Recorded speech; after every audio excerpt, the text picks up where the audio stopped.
അങ്ങ് മാറുകയായിരുന്നു. പിന്നെ അധികം താമസിക്കാതെ തന്നെ ഞാൻ ജഡ്ജിയായിപ്പോയി. പിന്നെ എപ്പോഴാണ് RSS കുറെ കൂടി ഡിസിപ്ലിൻഡ് ആയിട്ടുള്ള ഒരു സംഘടനയാണെന്ന് താങ്കൾക്ക് തോന്നിയത്? ഗാന്ധി വധത്തിൽ RSSന് പങ്കില്ലെന്നും RSSന് പങ്കുണ്ടെങ്കിൽ അത് കോൺഗ്രസ് വെളിച്ചത്ത് കൊണ്ടുവരണമെന്നുമുള്ള വിവാദമായ പ്രസ്താവന താങ്കൾ നടത്തി. ഒരു ക്രിസ്ത്യാനിയായി വളർന്നു എന്നുള്ള ഒരു ബാക്ക്ഗ്രൗണ്ട് വെച്ചുകൊണ്ട് RSSനോട് എനിക്ക് ആദ്യമേ ഒരു തോന്നലുണ്ടായിരുന്നു, ഇതൊരു ഒരു ഒരു ന്യൂനപക്ഷ വിരുദ്ധമായ ഒരു സംഘടനയാണെന്ന്. പക്ഷെ പിൽക്കാലത്ത് RSSനെ കൂടുതൽ മനസ്സിലാക്കാനേക്ക് ഇടവന്നത് എൻ്റെ കൂടെ ജുഡീഷ്യറിയിൽ ഉണ്ടായിരുന്ന ചിലർ റിട്ടയർ ചെയ്ത് കഴിഞ്ഞ് അവർ RSSൽ പോയവരുണ്ട്. അവർ വളരെ ഡിസിപ്ലിൻഡ് ആയിട്ടുള്ള ജുഡീഷ്യൽ ഓഫീസേഴ്സായിരുന്നു, സത്യസന്ധന്മാരായ ജുഡീഷ്യൽ ഓഫീസേഴ്സ്. അവരുമായിട്ട് ഞാൻ ഒരുപാട് പ്രാവശ്യം ഇതേപ്പറ്റി സംസാരിക്കുകയൊക്കെ ചെയ്തതിനകത്തുനിന്ന് RSSനെ പറ്റിയുള്ള കുറേ മുൻവിധിയാണല്ലോ എന്ന് എനിക്ക് തോന്നിപ്പോയി.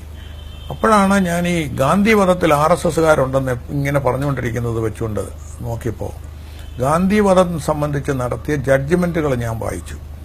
ആ ജഡ്ജ്മെന്റിലെല്ലാം RSSനെ അവർ കുറ്റവിമുക്തരാക്കിയിട്ടേ ഉള്ളൂ. ജസ്റ്റിസ് ഖോസല പഞ്ചാബ് ഹൈക്കോർട്ടിലും RSS കുറ്റക്കാരാണെന്ന് കണ്ടിട്ടില്ലായിരുന്നു. മറിച്ചാണ് RSSന്റെ അതിന്റെ റോളിനെ സംബന്ധിച്ചിടത്തോളം അംഗീകരിച്ചില്ല. ഏറ്റവും ഒടുവിൽ ഇന്ദിരാഗാന്ധി പ്രൈം മിനിസ്റ്റർ ആയപ്പോൾ വീണ്ടും ഇതിനൊരു രാഷ്ട്രീയ മുതലെടുപ്പിന് വേണ്ടി RSSകാർക്ക് ഇതിൽ പങ്കുണ്ടോ എന്ന് അന്വേഷിക്കാൻ ജസ്റ്റിസ് കപൂർ എന്ന് പറയുന്ന റിട്ടയർഡ് സുപ്രീം കോടതി ജഡ്ജിയെ നിയമിച്ചു.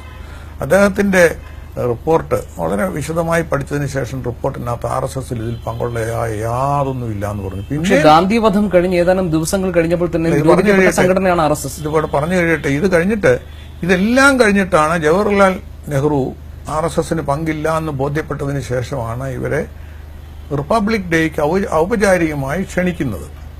ഇതെല്ലാം കഴിഞ്ഞിട്ട് എപ്പോഴും RSS ആണ് ഗാന്ധി വധത്തിൽ പങ്കെടുത്തതെന്ന് പറയുന്നത് RSSനോടുള്ള മുൻവിധിയും വിരോധവും മാത്രം വെച്ചോണ്ടല്ലേ?